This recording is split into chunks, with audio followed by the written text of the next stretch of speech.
I'm the kind of guy that likes to grow just about anything, but one of the things that I love to grow is a perennial vegetable. Now I grow 3 different varieties of asparagus here. I grow one called Atlas, which is a great variety. If you're thinking about growing it, think about it. Another one called Purple Passion. When it comes up, the stalks are really purple. They're really gorgeous. And the third one, it's called UC 157. It was developed by the University of California and they just named it 157. Now what I have right here is UC 157, and this is late in winter.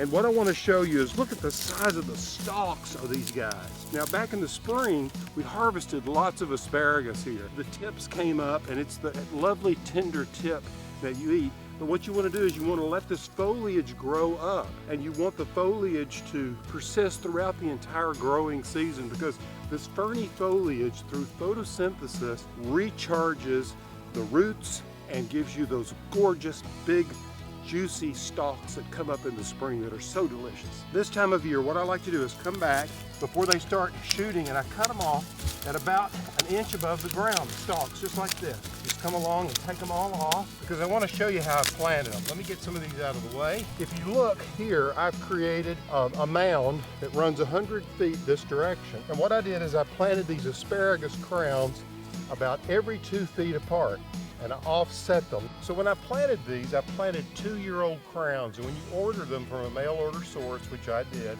they'll come in a box and they'll look like spiders, and they're 2 years old, and you plant them. The first year I didn't harvest anything. They put up this ferny foliage, I left it all alone. The second year I harvested about 25% of the stalks that came up, and then in the third year I harvested a lot. And since we're organic here, what I like to do in the way of feeding these plants is I take some of our animal manure, and what I do is I just dump it out in certain places like that.